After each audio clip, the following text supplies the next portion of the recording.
Muy bien, pues damos paso ya, si os parece, a esta última mesa del Congreso, a estas dos mesas de participaciones de comunicaciones que cierran la jornada de hoy. En esta aula vamos a estar hablando sobre las comunicaciones que tienen que ver con la línea A. Se presentaron varias comunicaciones con diferentes temas y concretamente son investigaciones académicas sobre derechos humanos y discapacidad. Empezaremos con el derecho a la información objetiva y veraz en el diagnóstico prenatal y su relación con el derecho a la vida de las personas con síndrome de Down. En esta ocasión será Ana Jiménez Moliner, será la primera en abrir las comunicaciones. Continuaremos con de los disminuidos a las personas con discapacidad. Análisis del proyecto de reforma del artículo 49 de la Constitución Española. En este caso, con dos personas, Lucía Aparicio Chofre y Julio Llop Tordera. La tercera será la salud mental en el sistema de acogida de protección internacional con Nacho Hernández Moreno.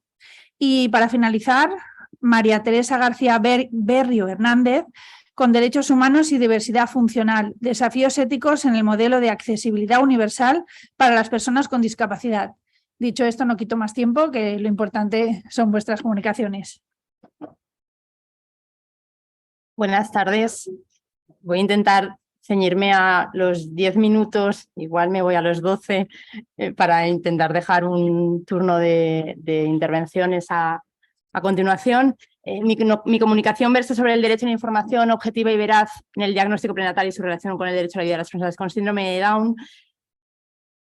Y partimos como marco de referencia de la regulación en España de la interrupción del embarazo. La posible interrupción del embarazo tras un diagnóstico prenatal de síndrome de Down está permitida hasta la semana 22 de gestación y necesariamente debe plantearse como un conflicto de derechos. Por un lado, el derecho a la vida del nasciturus con síndrome de Down, que no puede ser discriminado precisamente por esa condición, y por otro, el derecho de los progenitores que, en teoría, podrían verse abocados a afrontar una excesiva carga económica o un riesgo para su salud psicológica. Más allá de las razones jurídicas que deben concurrir en el juicio de proporcionalidad que debe realizarse siempre que nos encontramos ante un conflicto de derechos, hay un elemento en el proceso de toma de decisión por parte de la mujer que muy raramente se tiene en cuenta y que, sin embargo, a mi entender, resulta fundamental. Recibir una información completa, veraz, adecuada y contextualizada por parte del facultativo que permita a la pareja, o en su caso a la mujer, poder decidir con plena libertad en tan delicada y trascendental circunstancia. La exigencia de recibir una información veraz, objetiva, suficiente y humana sobre la realidad del síndrome de Down implica la exigencia de evitar el cariz extremadamente negativo que los facultativos suelen ofrecer sobre la discapacidad cuando comunican el diagnóstico genético prenatal, algo latente siempre en la decisión del aborto eugenésico, evitando que ese cariz negativo que se ofrece determine que la decisión de abortar se adopte con carácter previo a la necesaria y exigible deliberación. Partimos aquí de dos constataciones. La primera es la evidente disminución de nacimientos de niños con síndrome de Down como consecuencia de la interrupción del embarazo tras un diagnóstico prenatal. La segunda es la percepción generalmente negativa de los progenitores sobre la manera en que han recibido el diagnóstico por parte de los facultativos, realidad que cuestiona seriamente si la información que se recibe responde a los parámetros de veracidad, objetividad y suficiencia. La cuestión reviste importancia capital, puesto que la información que reciben los progenitores por parte de los profesionales sanitarios es uno de los factores que más influye en la toma de decisión sobre la interrupción del embarazo tras un diagnóstico prenatal positivo por síndrome de Down. Por tanto, debería valorarse muy detenidamente qué tipo de información se facilita en estos casos y si esa información es veraz, objetiva y suficiente. Analicemos el primer requisito que debe cumplir la información facilitada. El concepto veracidad es de vital importancia, hasta el punto de que el derecho a la información necesariamente ha de pivotar sobre ese concepto. La información que el profesional sanitario transmite ha de ser necesariamente cierta y para eso, y aunque pueda parecer una obviedad, el profesional sanitario debe conocer bien el tema sobre el que va a informar. En el caso del síndrome de Down, el profesional sanitario debe conocer la completa realidad actual del síndrome de Down y no solo los aspectos clínicos. Sin embargo, los diversos estudios realizados concluyen que muy pocos médicos conocen la realidad actual de las personas con síndrome de Down, de su evolución y de sus posibilidades, por lo que difícilmente puedan transmitir correctamente la información. En segundo lugar, la información que se facilita debe ser objetiva. Es decir, no puede estar sesgada por las preferencias, creencias o valores del personal sanitario que la transmite. Esta es una cuestión compleja, puesto que si bien el profesional sanitario tiene que permanecer neutral, la realidad es que el consejo genético neutral es una quimera. Debe distinguirse, no obstante, entre el asesoramiento, entendido como información no directiva de posibilidades, y la persuasión, tratar de convencer de las bondades de una determinada acción. El profesional sanitario debe esforzarse para que su función informativa se mantenga en el ámbito del asesoramiento. No se puede ignorar la dificultad de cualquier proceso comunicativo, más aún cuando se transmiten malas noticias. Pero esa dificultad no significa que la comunicación no directiva sea imposible. Es cierto que exigirá un esfuerzo adicional por parte del personal sanitario, pero es posible. No obstante, el término mala noticia relativo al síndrome de Down debe ser rechazado o al menos muy matizado para no incurrir en la inaceptable discriminación de considerar su vida y su persona de menor valor que la de quienes no presentan esa discapacidad. Cuando la información es objetiva, entonces se deja que sea el receptor de la información quien la valore y, en su caso, recabe más información. Vale como ejemplo un vídeo publicado en redes sociales por la Fundación Jérôme Lejeune, en el que Ana, una niña con síndrome de Down, hacía un llamamiento a los médicos para que no pusieran caras tristes cuando comunicaban el nacimiento de un niño con síndrome de Down, sino felices, porque había nacido un niño y eso es una buena noticia. En este sentido, parece acertada la definición ofrecida por Villalópez de mala noticia como comunicación antes desconocida que altera las expectativas de futuro de la persona o de la familia informada. En tercer lugar, la información que debe facilitarse a los progenitores debe ser suficiente. La información que se ofrece en el momento de comunicar el diagnóstico no puede centrarse únicamente en los detalles clínicos y técnicos que subrayan las complicaciones médicas asociadas al síndrome de Down, como suele suceder. Ni tampoco puede limitarse a presentar los aspectos negativos de la atención del niño con síndrome de Down. Estos son importantes y deben ser señalados, sin duda, pero hay otras categorías específicas de información que son igualmente importantes a la hora de tomar una decisión. En efecto, para ser auténticamente completa, la información debe incluir, además de los detalles clínicos, datos sobre las habilidades y el potencial de las personas con síndrome de Down, la puesta en conocimiento de los padres de todas las alternativas posibles, adopción, ayudas médicas, sociales y psicológicas para el niño con síndrome de Down y su familia. Y debe ir acompañada asimismo de contactos directos de los padres con personas con síndrome de Down y sus familias. En cuanto a la información clínica, ciertamente no puede minusvalorarse la patología orgánica en el caso del síndrome de Down, pero no todos los niños con síndrome de Down tienen de todo. La variedad con que aparecen los trastornos en los individuos es extraordinaria, tanto en la naturaleza del problema como en su intensidad. Por eso se comete un grave error cuando se relata a los padres todo lo que el niño podría tener. En efecto, tan peligroso es facilitar información incompleta como información excesiva, que ha dado lugar al fenómeno del encarnizamiento informativo, consecuencia de la medicina defensiva que se practica por miedo a la denuncia. Es necesario desarrollar currículos y programas formativos sobre el síndrome de Down para estudiantes de medicina, médicos en formación y médicos en activo. En efecto, la información y la formación son las más poderosas armas contra los estereotipos y prejuicios vigentes sobre el síndrome de Down. Hay que reconocer aquí el gran papel que las asociaciones de las personas con síndrome de Down, sus familias y las propias personas con síndrome de Down juegan en el proceso de hacer desaparecer los estereotipos y prejuicios que tienen los profesionales sanitarios, gracias a la difusión de imágenes y ejemplos que resaltan las oportunidades de desarrollo de las personas con síndrome de Down. Está demostrado que incluso los estereotipos implícitos, los más ocultos, pueden ser enriquecidos mediante el contacto repetido con las personas con discapacidad, puesto que la relación cercana obliga a destruir las creencias previas de carácter negativo. Frente a los temores que despiertan los avances en la investigación biomédica y genética por su posible abuso, la única alternativa consiste en educar a los profesionales sanitarios sobre la discapacidad y mantener un diálogo abierto entre el mundo de la discapacidad y el mundo de la medicina. Los profesionales sanitarios deben conocer la realidad de lo que es criar a un hijo con síndrome de Down, y esto solo lo pueden hacer los padres. Cuando la información responde a los parámetros de veracidad, objetividad y suficiencia, la mejora de las técnicas de diagnóstico prenatal, lejos de convertirse en una práctica eugenésica, cumple su verdadera misión.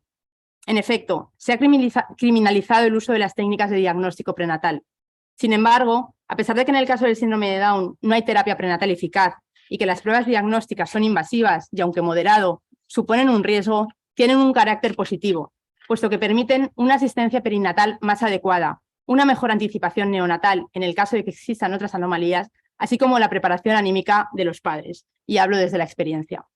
De acuerdo con lo expuesto, ¿qué información debería facilitarse a los progenitores en el momento del diagnóstico prenatal para asegurar que puedan llevar a cabo una elección libre y responsable? A mi juicio, esa información debería responder a estos 4 parámetros. Información exacta y completa sobre qué es el síndrome de Down, qué lo causa, qué supone vivir con él y cuáles serán las limitaciones y capacidades de la persona con síndrome de Down. Información equilibrada, realista y actualizada sobre las posibilidades de las personas con síndrome de Down en la sociedad actual. No puede olvidarse la información positiva, sin omitir los problemas que la persona puede encontrar. En un primer momento, la información debe limitarse a las condiciones más comunes e inmediatas, mencionando la gran heterogeneidad existente, e información sobre instituciones de apoyo al síndrome de Down a las que dirigirse para ampliar información. ¿Es esta la información que están recibiendo los progenitores? No es así a la vista de los estudios disponibles. El estudio más reciente realizado en España al que he tenido acceso es el de Teresa Vargas, publicado en 2015, con datos recabados en 2012 y 2013. Cabría plantearse si esta situación se ha revertido en los últimos 10 años, por lo que sería necesario repetir dicho estudio. Con ocasión de la preparación de esta comunicación, he intentado recabar datos más recientes a través de una encuesta breve de 25 preguntas dirigida únicamente a los progenitores que habían recibido diagnóstico prenatal. Las preguntas se centraban exclusivamente en la actitud de los profesionales sanitarios y en la información facilitada por estos. La encuesta se envió a 341 familias y ha sido respondida por 40 personas. De ella se han descartado 32 respuestas, teniendo en cuenta que el diagnóstico había sido posterior al nacimiento.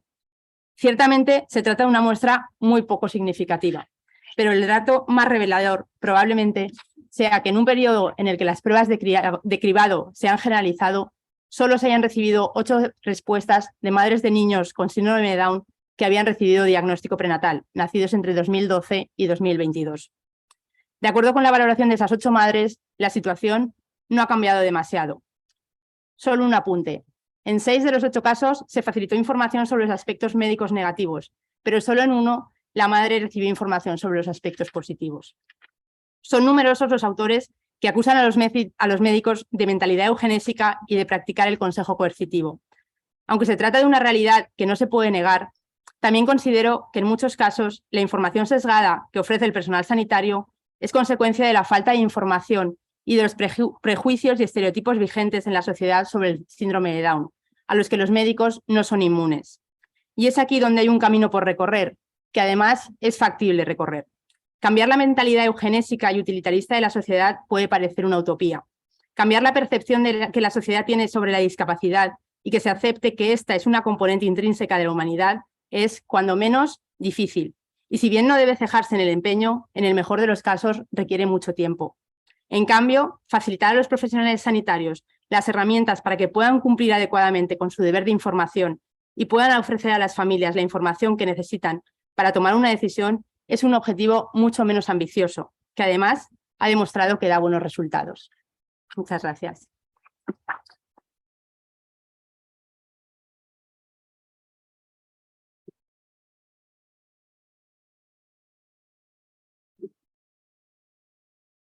Bueno, buenas tardes. En primer lugar, Julio Llopi y yo queríamos dar las gracias a la organización de este congreso, en especial a la Fundación Mainel, por la aceptación de esta comunicación que, como han apuntado anteriormente, va a tratar de la propuesta, ¿no?, de reforma del artículo 49 de la Constitución, que supone pues un cambio terminológico importante en el tratamiento de la discapacidad, ¿no?, del paso de disminuidos a personas con discapacidad. Este va a ser el índice. Vamos a hablar un poco del contexto jurídico-político y de las distintas formas de entender la discapacidad y cómo eso condiciona, ¿no?, la regulación de la misma. Hablaremos en primer lugar del anteproyecto de reforma de 2018 y sus principales características. Lo creemos importante y relevante hacer brevemente algunas consideraciones sobre la ubicación sistemática del artículo 49, ¿no?, y que también pueden condicionar la reforma. A continuación hablaremos de las observaciones realizadas por el dictamen del Consejo de Estado, posteriormente de ya la aprobación del proyecto de reforma constitucional con algunas enmiendas y finalmente realizaremos una serie de conclusiones.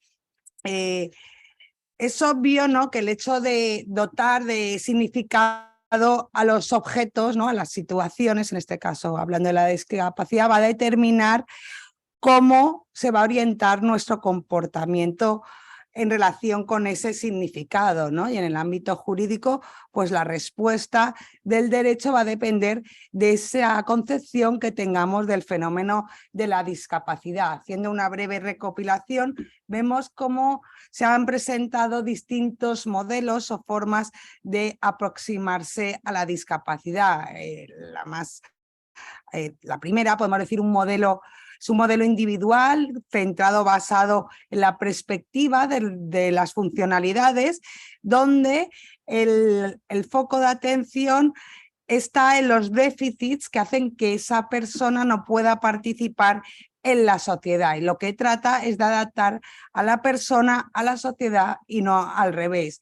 Posteriormente surge la concepción social, donde ya el problema no radica tanto en esos límites, posibles límites individuales de las personas con discapacidad, sino en la falta de adaptación, de la necesidad de una sociedad más inclusiva. Por lo tanto, no se va a ver esa discapacidad como una limitación de la persona, sino como la necesidad de crear un entorno que en ocasiones no es capaz de eliminar esas barreras que dificultan la participación efectiva y en condiciones de igualdad de esas personas que tienen una discapacidad. Y la tercera, más reciente, ¿no?, sería una perspectiva ecológica o holística de la discapacidad que busca unir ambos modelos y también se basa en la interacción entre el individuo y el entorno y adopta un enfoque basado en los derechos humanos, ¿no?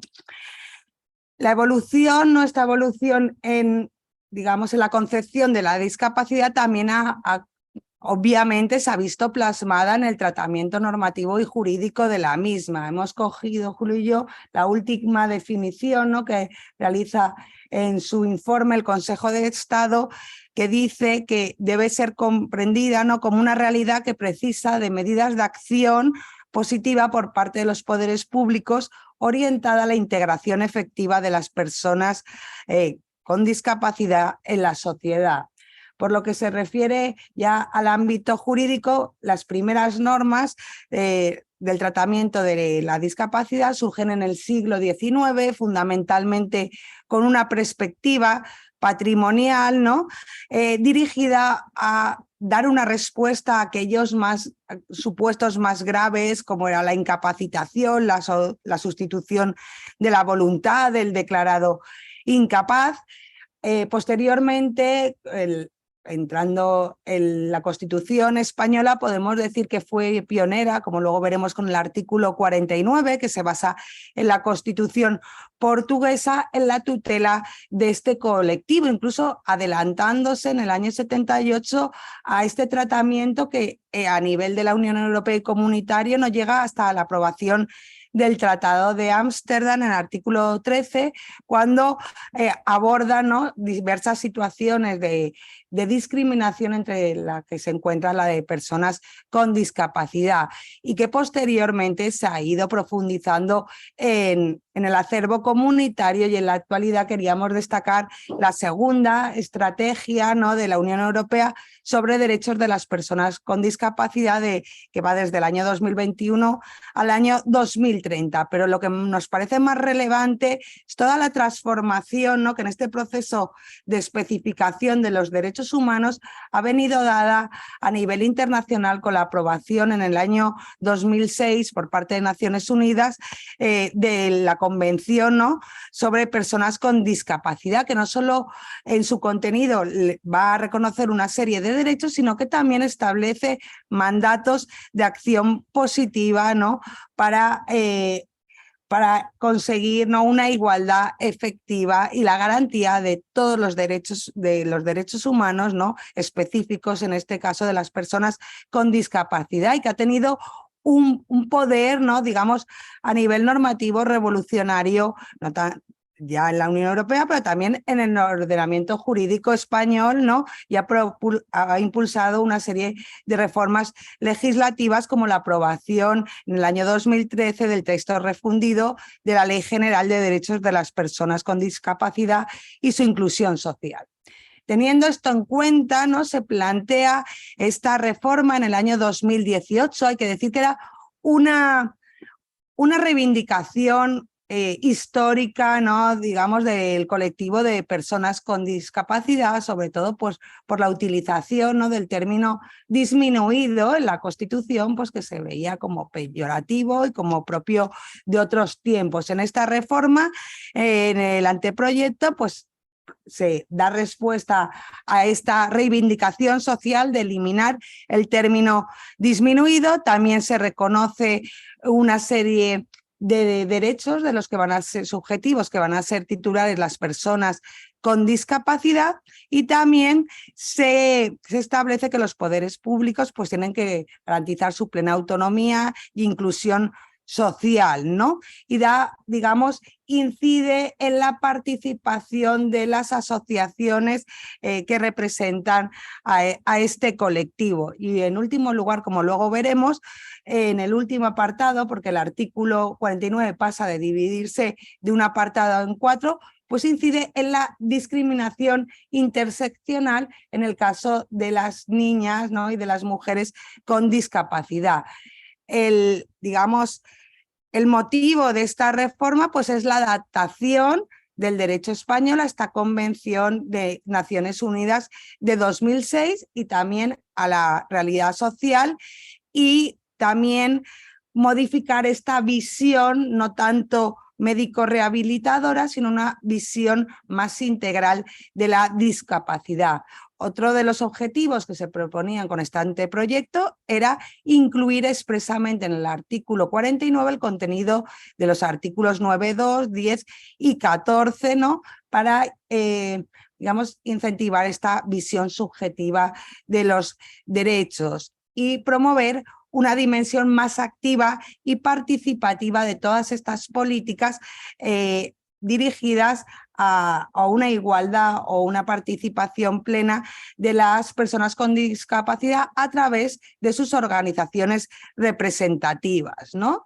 Y recalcar esa acción positiva que tiene el legislador a fin de garantizar la libertad personal y la inclusión de todas las personas con discapacidad y la mención de diversidad de género de acuerdo con los tratados internacionales que he comentado. Es importante tener en cuenta la ubicación del artículo 49, ¿no? Pues no me voy a extender mucho, pero se encuentra dentro de los principios rectores de la política social y económica, y esto va a condicionar, ¿no?, el nivel de protección, ¿no?, de acuerdo con lo estipulado con el artículo 53.3, que dice que todos estos preceptos, que están del artículo 39 al 52, van a informar, ¿no?, la legislación positiva, la práctica judicial y la actuación de los poderes públicos. Pero aquí vamos a la parte importante, es decir, solo van a poder ser alegados, ¿no?, ante la jurisdicción ordinaria de acuerdo con lo que dispongan, ¿no?, las leyes que los desarrollen. Esto no quiere decir que no sean relevantes, sí, pero se necesita, digamos, un desarrollo legislativo para poderlos alegar ante la jurisdicción, al contrario de lo que pasa con los derechos del capítulo 1, que pueden ser objeto de un recurso de amparo, ¿no? Aún así, sí que deben inspirar la actuación de los poderes públicos y imponen también al Estado una obligación, ¿no?, de conseguir los fines establecidos en estos artículos. Luego lo veremos en las conclusiones, esta ubicación que sí que tiene su relevancia. Este anteproyecto se pasa al dictamen preceptivo, aunque no vinculante, del Consejo de Estado, y en 2019 plantea o propone tres cambios. Plantea tres cambios. Pues refundir, ¿no?, el inciso 1 y 3 del artículo que, como decíamos, había desplegado en 4 apartados, diciendo que las personas con discapacidad ejercen los derechos y deberes previstos en el título en condiciones de libertad e igualdad real y efectivas, y se regulará la protección especial que sea necesaria para dicho ejercicio. También completar esa participación de las organizaciones profesionales o representativas haciendo una remisión a lo que dispongan las normas con rango de ley y eliminar esa alusión que hace el artículo 49 a la protección prevista en los tratados internacionales, porque esto ya va de suyo, porque es en el artículo 10 y está en el artículo 96 de la Constitución, y un poco adaptar todo lo que es la exposición de motivos. En cómo justifica, ¿no?, estas propuestas de modificación, pues considera que el Consejo de Estado, y yo creo que acertadamente, que la operatividad, a pesar de su terminología del artículo 44, no se ha visto limitada por los avances que se han producido a nivel internacional con la aprobación de la Convención, porque la propia Constitución tiene unos mecanismos de integración para aplicar, ¿no?, al derecho español, y se ha reformado la legislación y los tribunales lo están aplicando, ¿no?, este cambio terminológico y conceptual del tratamiento de la discapacidad, ¿no?, que vamos observando en la propia jurisprudencia del Tribunal Constitucional. Por otro motivo, es decir, el avance en la protección de estas personas con discapacidad no depende sine qua non de una reforma constitucional, ¿no?, sino que, como hemos visto, por su ubicación sistemática pasa sí o sí por el desarrollo legislativo. Es decir, modificar una Constitución, ¿no?, es algo importante, es nuestra Carta Magna y norma fundamental. Sería la tercera reforma en 40 años que se plantea de la Constitución, ¿no? Entonces, habría que plantearse si es lo más urgente en estos momentos, si eso va a llevar un cambio significativo en el avance de la igualdad real de estas personas, y si ya puestos a reformarla, ¿por qué no somos más ambiciosos si lo ponemos en el título 1 como un derecho fundamental, ¿no? Bien, y luego, en último lugar, pues la protección reforzada alerta al tribunal, el Consejo de Estado, que constituye un concepto jurídico indeterminado, ¿no?, y luego a la hora de invocarlo ante los tribunales puede causar, pues, problemas, ¿no? También en el apartado 1 dice que en lugar de hablar de la titularidad de los derechos, que ya aparece en otros artículos de la Constitución, sería mejor referirse al ejercicio de esos derechos, ¿no? Y aconseja lo de la participación, pues, de las organizaciones, remitirlo a lo previsto en la regulación, ¿no?, en la ley, ¿no? Y no, lo que decíamos, no incluir la remisión a la protección prevista, ¿no? Y también resulta innecesaria esa alusión a la discriminación interseccional, porque se incluye en el propio artículo 9.2 de la Constitución. Teniendo en cuenta este dictamen, el proyecto, ¿no?, vuelve a las Cortes Generales y se aprueba con 2 modificaciones el 21 de mayo de 2002, ¿no? Se ha atendido parcialmente esta indicación del Consejo de Estado y se ha incluido la referencia en los términos que establezcan las leyes para la participación de las organizaciones representativas, y la sección protección reforzada se ha sustituido por especial protección, pero los apartados 1 y 3, como recomendaba, el Consejo de Estado no se ha refundido y tampoco se ha acogido la eliminación de esa referencia al reconocimiento expreso de la titularidad de los derechos, ni la reiteración de los tratados internacionales, la discriminación interseccional, etc. Y ya para concluir, podemos decir que este es un ejemplo claro, ¿no?, cómo los derechos humanos y el derecho internacional pueden llevar a la modificación, ¿no?, del reconocimiento de derechos, y en este caso dentro del proceso de especificación de determinados colectivos, ¿no? Hemos visto cómo, gracias a esta regulación, pues se han impulsado importantes reformas en nuestro ordenamiento nacional.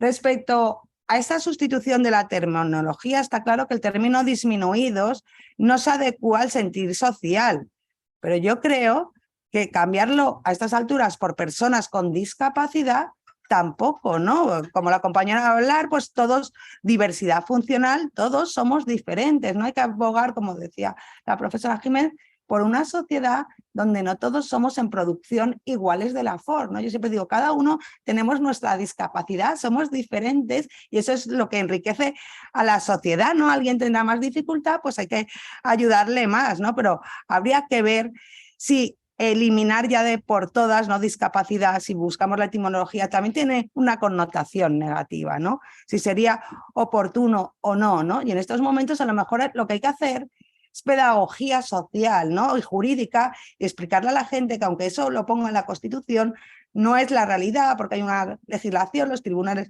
lo están interpretando de forma evolutiva, ¿no? Y así se ha podido ir adaptando con esa normativa internacional y europea a la realidad social, ¿no? Y lo que hay que hacer es hacer un desarrollo legislativo donde se avance, ¿no? En ese reconocimiento.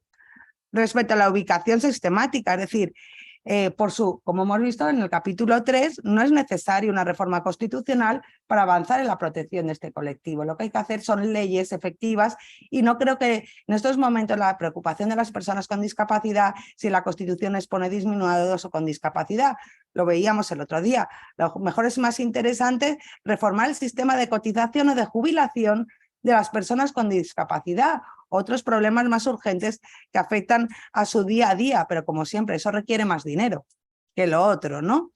Y también, pues, desde el punto de vista de la técnica legislativa, consideramos que menos es más, y sobre todo en una reforma constitucional, y que reiterar incluir determinados preceptos constitucionales que ya se contienen en otros artículos, pues da lugar a reiteraciones innecesarias e incluso a diferenciaciones dentro de los propios principios rectores, ¿no? Del capítulo 3. Para concluir, si Julio no quiere añadir nada más, es si interrogarnos si esta reforma da una respuesta adecuada a las exigencias de este colectivo o más que nada es una vez más, marketing político, ¿no? Que plasma esta motorización legislativa a golpe de titular que muchas veces, como estamos viendo desgraciadamente en recientes reformas, genera más problemas de los que pretende solucionar, ¿no? Y si Julio no quiere añadir nada, pues muchas gracias por la atención. Hasta ahí, ¿no? Vale. Vale, pues buenas tardes. Prefiero estar de pie, llevo un rato sentado y prefería estar de pie.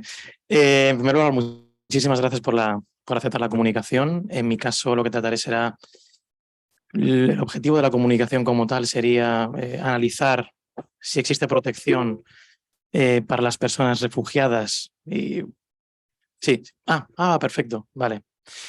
El objetivo de la comunicación es analizar si existe algún tipo de protección para la salud mental de las personas refugiadas a través del sistema de acogida de protección internacional. La justificación para hacerlo es, en primer lugar, porque la OMS ya está catalogando la salud mental, problemas de salud mental como una discapacidad psicosocial y se considera que a partir de 2030 constituirá el principal problema de discapacidad o género de discapacidad en el mundo. Y aparte porque he trabajado como abogado en el sistema de acogida y conozco, desgraciadamente, las dificultades que tiene para atender estas necesidades específicas de este colectivo. Entonces, en primer lugar, lo que haré será hablar del desplazamiento humano en general con algunos datos para situarnos en el contexto en el que estamos hoy día, desplazamiento forzado, luego el vínculo derecho a la salud, derecho humano a la salud, física y mental y el derecho de asilo. Después hablaré del sistema de acogida de protección internacional como tal. Y por último, pues lo que haré será unas conclusiones que lo que intento es dar respuesta a la pregunta de si realmente está el sistema adaptado para dar protección a estas personas. Entonces, en primer lugar, el desplazamiento humano es algo inherente, es algo estructural al ser humano, no es una cuestión coyuntural, como tampoco el aumento significativo que hay. El ACNUR tiene una cifra de 2021 de que es 89 millones de personas en 2021 se desplazaron de sus hogares, de las cuales desplazamiento forzado fueron 31 millones de personas desplazadas forzosamente, es decir, personas refugiadas o solicitantes de asilo. Se trata de una cifra que duplica la de hace 10 años y que es la mayor desde el final de la Segunda Guerra Mundial. Es decir, es una cosa coyuntural. Y además lo que dice el ACNUR es que mientras no se resuelvan los conflictos actuales ni las causas que puedan generar otros nuevos, el siglo XXI se definirá como, bueno, por el número de personas desplazadas por la fuerza. El derecho humano a la salud mental, estamos hablando últimamente mucho de salud mental, bastante reciente, pero hay que reconocer que ya desde el año 66 el Pacto Internacional de Derechos Económicos, Sociales y Culturales reconoce el derecho de toda persona al disfrute del más alto nivel posible de salud física y mental, es decir, se subraya y se enfatiza la salud mental. Una cuestión que es fundamental dentro de los derechos humanos, una de sus características fundamentales es el hecho de que son interdependientes y que son indivisibles, es decir, un derecho humano, cuando se afecta o se vulnera un derecho humano, está afectando directa o indirectamente al resto, y que además no se pueden separar uno del otro. Cuando hablamos del derecho de asilo, para gozar y disfrutar del derecho de asilo, necesitamos una atención integral de la salud mental y física de la persona refugiada y solicitante de asilo. Una persona que tenga esas necesidades satisfechas podrá, como persona refugiada, tener un acceso al mercado de trabajo digno, vivienda, etcétera, es decir, más derechos humanos. Problemas que existe con el desplazamiento humano y el vínculo que tiene con la salud mental. De por sí el desplazamiento, de por sí la migración es problemática. Existe un síndrome de estrés crónico del migrante que se conoce como el síndrome de Ulises, que está referido a personas migrantes en general y habla de las dificultades que tienen por el hecho de, bueno, factores que existen que son condicionantes de su salud mental y física, que es los problemas que pueden haber tenido el país de origen para salir, la ruptura de una vida, su entorno, su cultura. Los problemas que tienen en el tránsito, están en situación de vulnerabilidad y por tanto pueden ser un objetivo de mafias, de personas que quieran aprovecharse de eso. Y luego la sociedad acogida también, ya no solo racismo, discriminación, xenofobia, sino que hay estudios que incluso reconocen el vínculo que existe en las políticas migratorias regresivas en la salud mental de las personas migrantes. Si estamos hablando del desplazamiento forzoso, en el vínculo o el problema que puede haber en el país de origen se agrava, porque estamos hablando ya de unas circunstancias que son violentas, que son de persecución y por lo tanto se agrava en la situación de vulnerabilidad. Hay diversos estudios, hay muchísimos, he dejado además en la comunicación, hay muchos estudios científicos sobre esta problemática que resaltan la mayor prevalencia de trastornos y problemas de salud mental, como son depresión, ansiedad, psicosis, trastornos bipolares, esquizofrenia, trastorno de estrés postraumático. Hablan de hasta 10 veces más que la población general en muchos de esos casos. Y es evidentemente debido precisamente a los problemas que les han motivado para huir de su país. ¿Qué sucede a las personas que llegan y solicitan asilo en España? ¿Con qué se encuentran? Voy a hablar del procedimiento y de la acogida, luego me centraré en la acogida. El procedimiento, tenemos un procedimiento administrativo, problemático, no cumple los plazos, no está adaptado a la situación de vulnerabilidad. Tenemos una ley de asilo, el artículo 46, que nos dice que el procedimiento de asilo tiene que estar adaptado a las necesidades especiales de las personas en situación de vulnerabilidad. No es un listado exhaustivo, pero no menciona las personas con problemas de salud mental. Lo que está claro es que no hay un desarrollo reglamentario, por lo tanto el procedimiento es el mismo para todas las personas. En cambio, con la acogida sí que tenemos un sistema de acogida que es una buena práctica a nivel europeo. Por un lado tenemos la directiva de acogida que sí expresamente menciona la salud mental, cuando menciona también a las personas en situación de vulnerabilidad, incluye a las personas con trastornos psíquicos y dice que tienen que tener una asistencia específica durante el transcurso de todo el procedimiento, incluida la acogida, ya no solo el procedimiento administrativo, sino también la acogida. La ley de asilo sí que menciona la acogida y un sistema especial de acogida.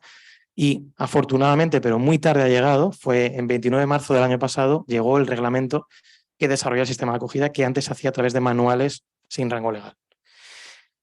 El sistema de acogida está destinado para solicitantes y beneficiarios de protección internacional, es decir, Estatuto de Persona Refugiada o protección subsidiaria, del Estatuto de Apátrida, es decir, personas que no tienen nacionalidad, y protección temporal. Está pensado, es una directiva que hay a nivel europeo, pero pensado para afluencia masiva de personas por desplazamientos por conflictos, que estaba pensado por el tema de los Balcanes y solo se ha aplicado por primera vez con las personas ucranianas, a pesar de que ha habido conflictos fuera de Europa que también podían haber tenido ese tipo de protección.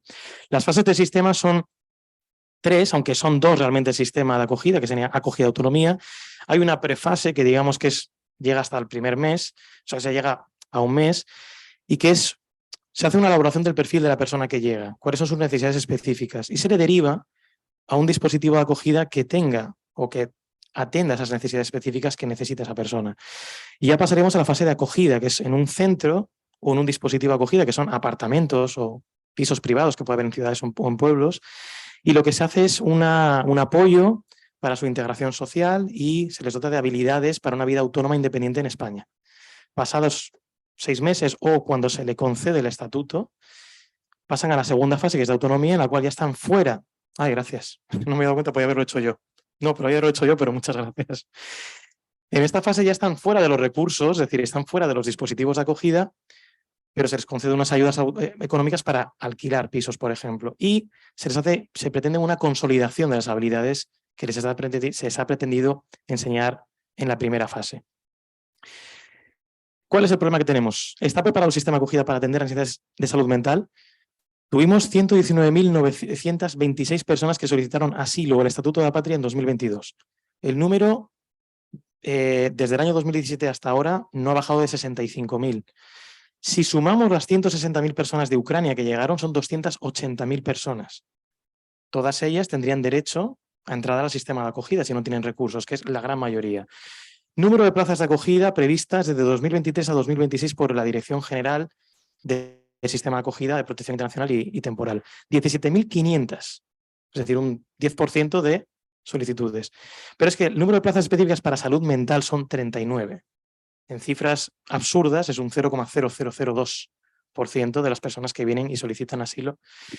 Las plazas de acogida genéricas en las que yo estuve como abogado son dispositivos de acogida en los que ofrecemos asesoramiento jurídico, asesoramiento formativo en el idioma, asesoramiento sociolaboral, herramientas básicas para su vida y con ayuda para la manutención y estar en un piso de acogida.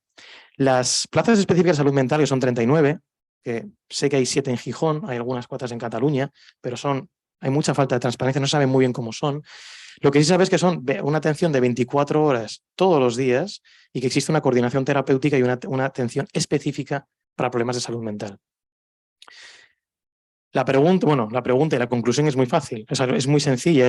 La conclusión es: no existe una protección adecuada para estas personas cuando tienen problemas de salud mental, esa discapacidad psicosocial que menciona la OMS. Eso implica que el derecho de asilo está claramente afectado y claramente limitado, porque son personas que ya de por sí están con una trayectoria complicada a la hora de salir de su país.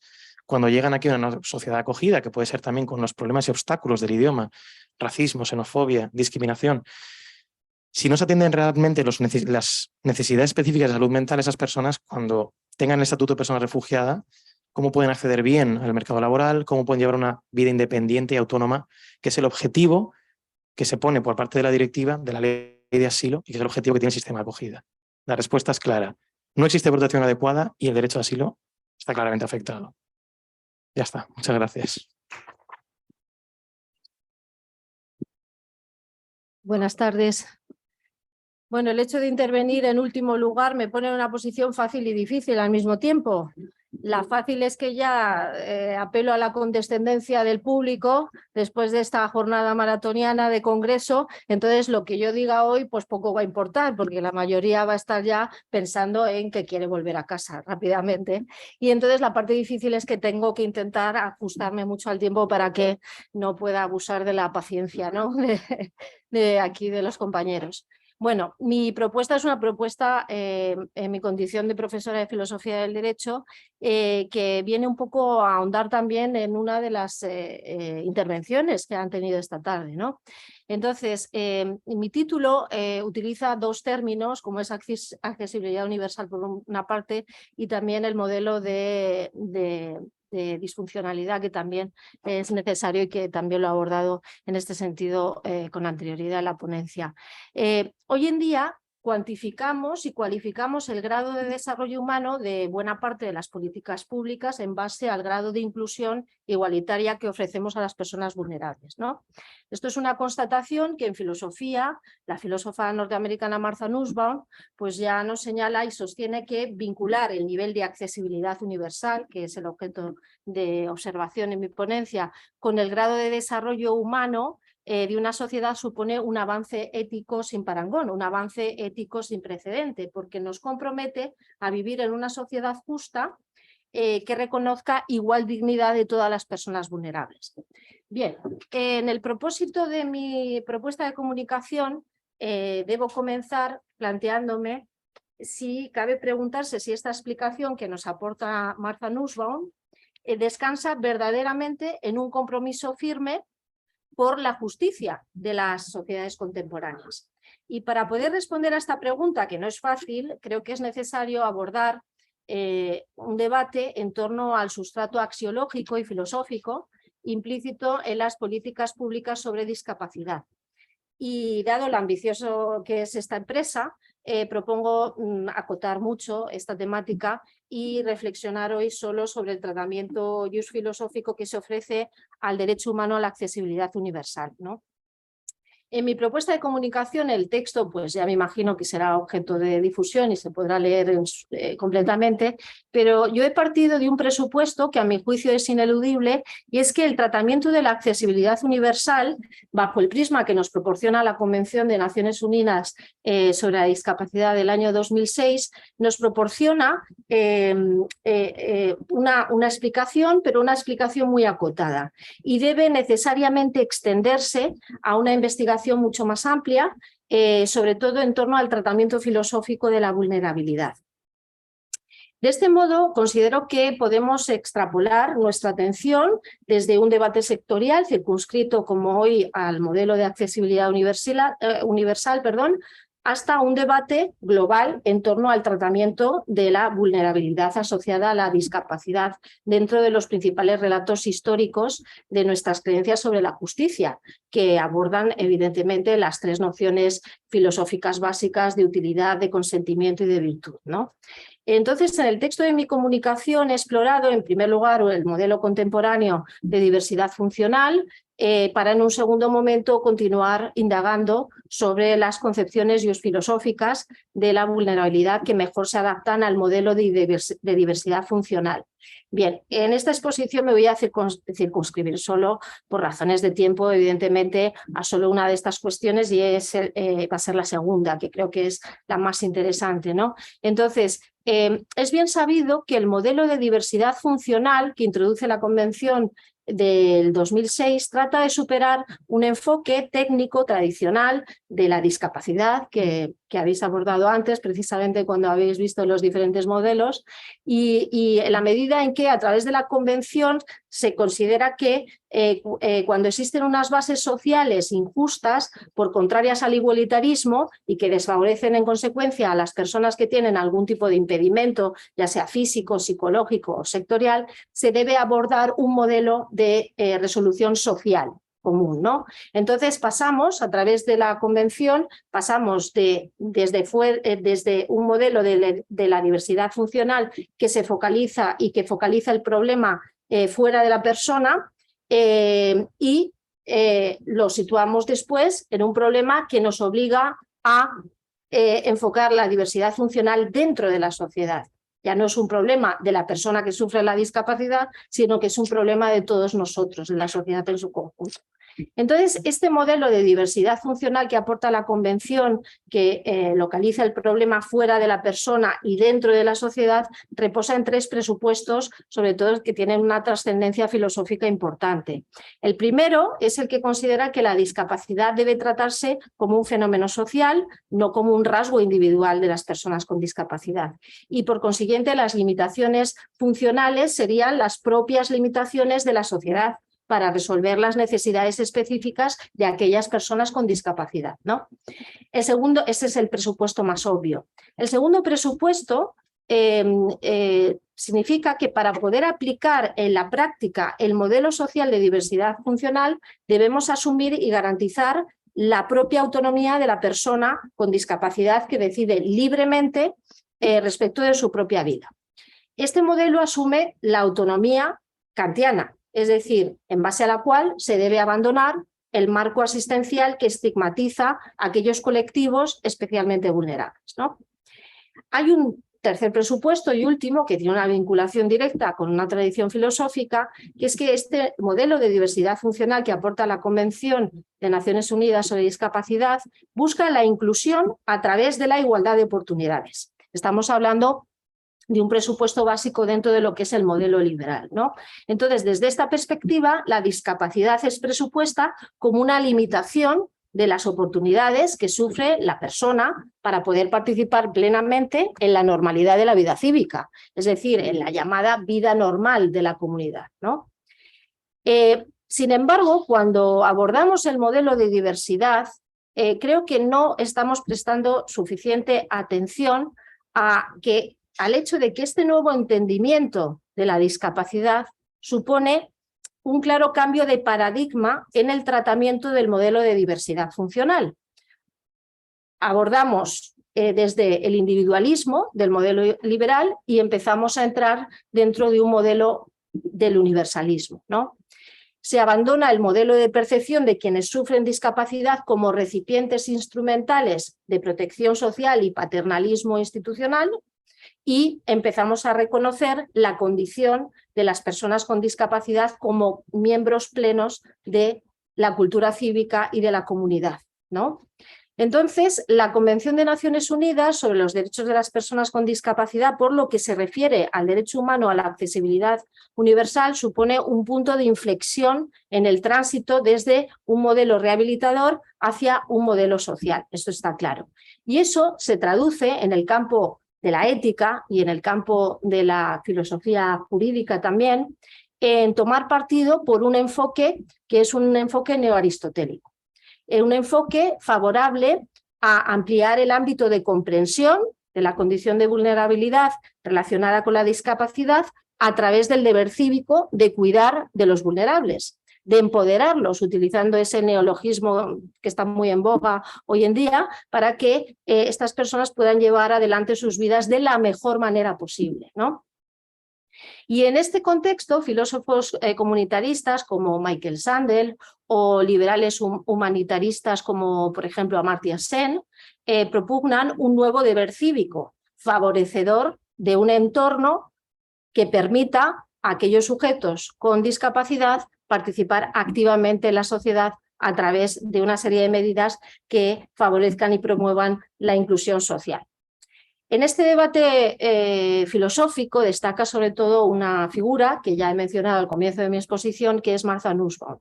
Martha Nussbaum utiliza el término diversidad funcional para referirse al hecho de que cada miembro de la sociedad tiene determinadas capacidades básicas que deben ser gestionadas adecuadamente siempre en un entorno facilitador, como ella señala, ¿no? De tal modo que no se produzcan exclusiones o discriminaciones y que las vidas humanas se desarrollen siempre en plena dignidad, ¿no?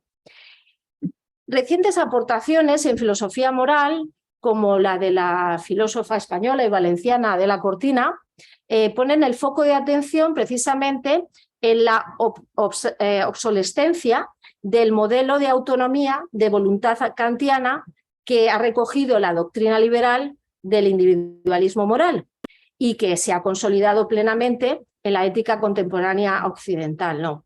Martha Nussbaum también está en la misma orientación. Y ambas autoras nos señalan que debemos atribuir al modelo contractualista la responsabilidad de haber generado una imagen deformada, una imagen estereotipada y una imagen deficiente de la condición de normalidad fundamentada en dos presupuestos y que afecta directamente a la visión que tenemos sobre la discapacidad hoy en día, ¿no?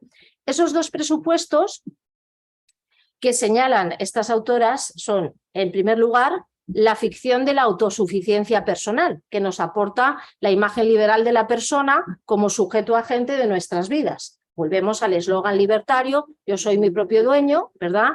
Yo me poseo, soy mi soberano sobre mi cuerpo y sobre mi mente. Ese presupuesto afecta a esa imagen deformada de la condición de normalidad que hoy en día practicamos. Hay un segundo presupuesto que añaden estas autoras que reposa en la condición del ser humano como homo economicus, como dice la profesora Cortina, es decir, como personas cuya racionalidad consiste en intentar maximizar nuestras propias capacidades o competencias en nuestro propio beneficio. Respecto al primer presupuesto, a esa ficción de la autosuficiencia personal que nos aporta la imagen liberal de la persona como siempre como sujeto agente de nuestras propias vidas, Nussbaum, en una obra muy interesante suya, Las fronteras de la justicia, lleva a cabo una crítica muy elaborada sobre este postulado de la teoría contractualista. Y más concretamente nos recuerda Nussbaum que los seres humanos no solo somos sujetos agentes de nuestras vidas, sino que somos inevitablemente también sujetos pacientes, ¿no? Todos vamos a ser, somos, hemos sido y llegaremos a ser vulnerables en algún momento de nuestras vidas y por tanto no podemos olvidar a la sombra de la dimensión de la autosuficiencia personal que nos aporta la imagen liberal de la persona, que en determinados momentos existenciales vamos a requerir de la ayuda del otro, de la empatía del otro y que nos vamos a convertir inevitablemente en seres vulnerables. Entonces, si debemos abrazar esa condición esencial de vulnerabilidad consustancial al ser humano, cualquier propuesta de teoría de la justicia que se adecue a los paradigmas éticos contemporáneos debe, por un lado, contar inevitablemente con la fragilidad de la condición humana y, por otro, reconocer la condición humana en lugar de ocultarla, como dice Martha Nussbaum en su obra, ¿no? Respecto al segundo presupuesto, esa conceptualización siempre actual del ser humano como Homo economicus, en base a ese presupuesto, las teorías contractualistas propugnan que quienes actúan como contratantes han de ser personas más o menos iguales en capacidad y, sobre todo, deben ser personas aptas para el desarrollo de actividades productivas. Entonces, ¿qué debemos entender por capacidad desde esa perspectiva y de ese segundo presupuesto? Y la pregunta que es más acuciante, a mi juicio, ¿qué pasa cuando las personas no son iguales en capacidad? ¿Qué pasa cuando existe algún tipo de impedimento para que una persona pueda maximizar sus propias capacidades en su propio beneficio, como apunta ese presupuesto, ¿no? El filósofo de origen hindú Amartya Sen nos explica que, por descontado, es economista de base, entonces nos explica que el término de la capacidad al que aluden las teorías contractualistas se refiere siempre a esa idea de habilidades de una persona para hacer actos valiosos. Pero claro, actos valiosos no en el sentido aristotélico de las virtudes dianoéticas, sino actos que son susceptibles de ser considerados como que producen algún tipo de rédito, de rendimiento, al fin y al cabo, para la sociedad en su conjunto. Entonces, años más tarde, Martha Nussbaum da viabilidad a esa propuesta, que inicialmente era una propuesta de trasfondo económico de Amartya Sen, y la transforma en un decálogo que ella establece sobre un listado en base de 10 epígrafes de lo que son las capacidades humanas básicas y que, a su juicio, son las que constituyen las condiciones mínimas de una vida digna, o lo que ella misma ha señalado como los derechos sociales mínimos que deberían ser reflejados incluso en los textos principales programáticos, como podría ser una constitución. Entonces, según declara Nussbaum, y en eso tiene bastantes adeptos a su propuesta, las condiciones mínimas de una vida digna no solo se refieren a habilidades, a competencias, por tanto, a ese sentido de virtud dianoética aristotélica, sino que también incluyen sinergias y oportunidades que surgen siempre de la combinación de las facultades personales y del entorno del sujeto, del entorno más inmediato al sujeto.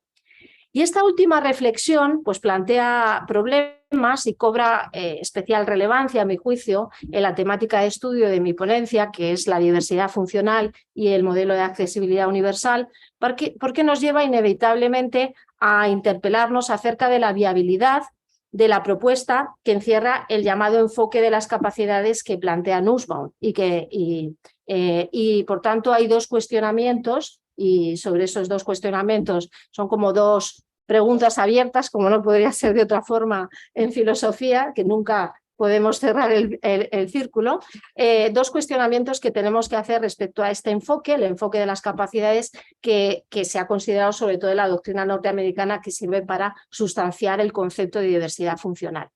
El primer cuestionamiento sería el siguiente, es que el listado de capacidades básicas mínimas que nos procura Nussbaum es una lista única, es decir, es una lista que se presupone que es común para todas las personas y es inevitable que, por lo menos a mí, me asalte una duda. ¿Qué ocurre cuando, debido a la deficiencia física, mental, sensorial o incluso social, se sitúa una persona por debajo del mínimo en algunas de las capacidades básicas de ese listado. ¿Cómo lo resolvemos, no? Un segundo cuestionamiento que tenemos que plantear al enfoque de las capacidades de Nussbaum también es en qué medida ese listado de capacidades básicas no está condicionado definitivamente y decisivamente por el entorno sociocultural en que lo aplicamos, ¿de acuerdo? Por tanto, es una crítica que podemos dirigir abiertamente a Nussbaum, que su propuesta de dotar una única lista para las capacidades básicas comunes que se presuponen de las personas implica una problemática nivelación de las oportunidades ofrecidas a las personas y que por tanto este listado se sustancia en un igualitarismo que presupone que se deben respetar siempre iguales condiciones para el acceso a esas capacidades básicas. Sin embargo, yo aquí veo una gran deficiencia en su propuesta. Porque no todos los cuerpos merecen ser igualmente considerados. Es decir, si nosotros queremos abordar verdaderamente un sentido ético profundo de una condición antropológica común a cualquier ser humano como es la vulnerabilidad, sobre todo dentro de su dimensión filosófica, no podemos obviar la ficción de la normalidad en la que nos desarrollamos habitualmente. Entonces, Nussbaum no lo aborda. Y si lo aborda de una forma muy tangencial y muy, a mi juicio, un poco deficiente. Quizá en su respuesta está su defensa. Hay una respuesta que en sí podría darnos Nussbaum si estuviese hoy presente entre nosotros respecto a esos cuestionamientos que yo he lanzado, ¿no? Y es una forma de intentar concluir esta exposición. Nussbaum nos dice: si estamos ante la posibilidad de que ese listado de capacidades básicas mínimas requeridas para todas las personas se altere o no se tenga en cuenta, es porque estamos ante una sociedad en la que está fallando algo. Es decir, estará en falta esa percepción de la justicia, estará en falta respecto a sus ciudadanos. Estamos ante un atentado contra la justicia, ¿no? Entonces, son toda una serie de reflexiones muy interesantes en torno también a la ficción de la normalidad que yo abordo en el texto de la comunicación. Entonces, por razones de tiempo, no voy a seguir porque nos van a cerrar incluso, y no quiero tampoco que nos echen por la fuerza, ¿vale? Entonces, no sé, los textos de la comunicación normalmente van a ser distribuidos después, ¿no? Con posterioridad. Entonces, yo agradezco su atención y apelo quizá a lo mejor a llevar el debate en otros ámbitos, ¿no? Mañana también, continuando. Muchas gracias.